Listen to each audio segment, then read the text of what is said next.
ಇದು news first ವರದಿಯ big impact. Mysuru ನಗರಾಭಿವೃದ್ಧಿ ಪ್ರಾಧಿಕಾರದಲ್ಲಿ ಅಕ್ರಮ ನಡೆದಿರುವಂತಹ ಒಂದು ಆರೋಪ ಕೇಳಿ ಬಂದಿತ್ತು.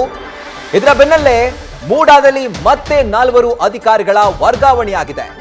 ಕರ್ತವ್ಯದಲ್ಲಿ ಲೋಪ ಆರೋಪದಡಿ ಇವರನ್ನ ವರ್ಗಾವಣೆ ಮಾಡಿ ಆದೇಶವನ್ನ ಹೊರಡಿಸಲಾಗಿದೆ. ಸಹಾಯಕ ಇಂಜಿನಿಯರ್ ನಾಗರಾಜು ವರ್ಗಾವಣೆಯಾಗಿದ್ದಾರೆ. ಸಹಾಯಕ ಕಾರ್ಯಪಾಲಕ ಇಂಜಿನಿಯರ್ ಸಮೀರಾ ಕೌಸರ್, ಕಾರ್ಯಪಾಲಕ ಇಂಜಿನಿಯರ್ಸ್ ಆದಂತಹ ಯಾದವಗಿರಿ ನಾಗೇಶ್, ಈ 4ರನ್ನು ಕೂಡ ವರ್ಗಾವಣೆ ಮಾಡಿ ಸರ್ಕಾರದ ಅಧೀನ ಕಾರ್ಯದರ್ಶಿ ಲತಾರಿಂದ ಆದೇಶ ಹೊರಡಿಸಲಾಗಿದೆ.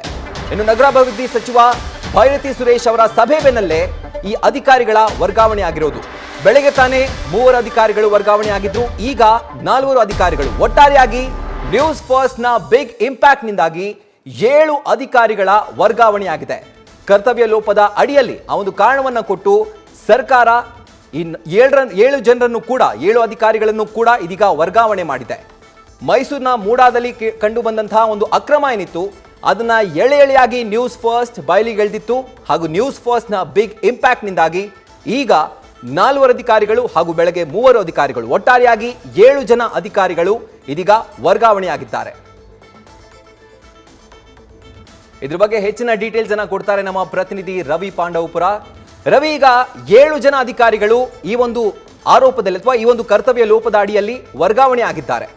ಸರ್ಕಾರ ಏನೋ ಇದರ ಕಾರಣಕ್ಕೆ ಕರ್ತವ್ಯ ಲೋಪ ಕಾರಣ, ಆಡಳಿತಾತ್ಮಕ ಕಾರಣ ಅಂತ ಕೊಟ್ಟಿದೆ. ಇದು ನಿಜವಾಗ್ಲೂ ಆಡಳಿತಾತ್ಮಕ ಕಾರಣನಾ ಅಥವಾ ಅವರ ಮುಖವನ್ನ ಮುಚ್ಚಿಕೊಳ್ಳುವಂತಹ ಅಥವಾ ಅದನ್ನ ಬಚಾವ್ ಮಾಡುವಂತಹ ಒಂದು ಕಾರಣನಾ? ರಾಹುಲ್, ಪ್ರಮುಖವಾಗಿ ಮೈಸೂರು ಮೂಡಾದಲ್ಲಿ ನಡೆದಿರುವಂತಹ ಸಾವಿರಾರು ಕೋಟಿ ರೂಪಾಯಿ ಅಕ್ರಮ ಆರೋಪಕ್ಕೆ ಸಂಬಂಧಪಟ್ಟಂತೆ ಈಗ ಒಟ್ಟು 7 ಮಂದಿಯ ತಲೆದಂಡಾಗಿದೆ.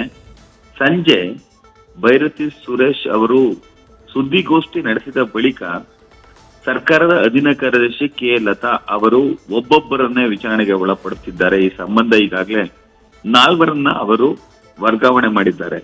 ಕರ್ತವ್ಯದಲ್ಲಿ ಲೋಪವನ್ನ ತೋರಿದ್ದಾರೆ ಎಂಬ ಕಾರಣಕ್ಕಾಗಿ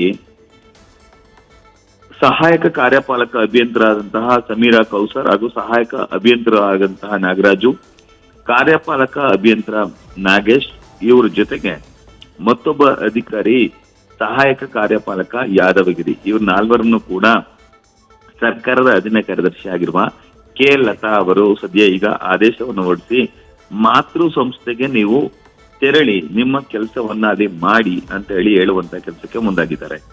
ಇನ್ನು ಸಂಜೆ ಸುದೀರ್ಘವಾಗಿ ಸುದ್ದಿಗೋಷ್ಠಿಯನ್ನು ನಡೆಸಿದಂತಹ ನಗರಾಭಿವೃದ್ಧಿ ಸಚಿವ ಭೈರತಿ ಸುರೇಶ್ ಅವರು ಆಯುಕ್ತರಾದಂತಹ ಜಿಟಿ ದಿನೇಶ್ ಕುಮಾರ್, ಕಾರ್ಯದರ್ಶಿ ಶೇಖರ್ ಹಾಗೂ ಮತ್ತೊಬ್ಬ ಅಧಿಕಾರಿ ಸುಧೀರ್ ಅವರನ್ನು ಕೂಡ ವರ್ಗಾವಣೆ ಮಾಡುವಂತ ಕೆಲಸಕ್ಕೆ ಮುಂದಾಗಿದ್ದಾರೆ. ಇದರ ಜೊತೆಗೆ 1 ತಿಂಗಳ ಒಳಗೆ ವರದಿಯನ್ನ ಕೂಡ ನೀಡಬೇಕು ಅಂತ ಹೇಳಿ ಈಗ ಒಂದು ಕಮಿಟಿಯನ್ನು ಕೂಡ ಅವರು ನೇಮಕ ಮಾಡಿದ್ದಾರೆ. ಇದರೆಲ್ಲದರ ಮೂಲ ಉದ್ದೇಶ ಏನಂತಂದ್ರೆ ಮೂಡಾದಲ್ಲಿ ನಡೆದಿರುವಂತಹ ಸಾವಿರಾರು ಕೋಟಿ ರೂಪಾಯಿ ಅಕ್ರಮ ಕುರಿತಂತೆ, ಅಂದ್ರೆ ಸೈಟ್ಗಳ ಪರಭಾರೆ ಹಾಗೂ ಹಂಚಿಕೆ ವಿಚಾರವನ್ನ ಹೊರಗೆ ತರಬೇಕು ಅಂತ ಹೇಳಿ ಈ ಎಲ್ಲಾ ವಿಚಾರಗಳನ್ನು ಕೂಡ ನ್ಯೂಸ್ ಫಸ್ಟ್ ವಿಸ್ತೃತವಾಗಿ ವರದಿಯನ್ನ ಬಿತ್ತರ ಮಾಡುವಂತ ಕೆಲಸಕ್ಕೆ ಮುಂದಾಗಿತ್ತು. ಪ್ರತಿನಿತ್ಯವೂ ಕೂಡ ಮೂಡಾದ ಕರ್ಮಕಾಂಡವನ್ನ ಎಳೆಯಾಗಿ ಬಿಚ್ಚಿಡುವಂತ ಕೆಲಸವನ್ನ ಕಳೆದ 3 ದಿನಗಳಿಂದ ನಿರಂತರವಾಗಿ ಮಾಡುವಂತ ಕೆಲಸಕ್ಕೆ ಮುಂದಾಗಿತ್ತು.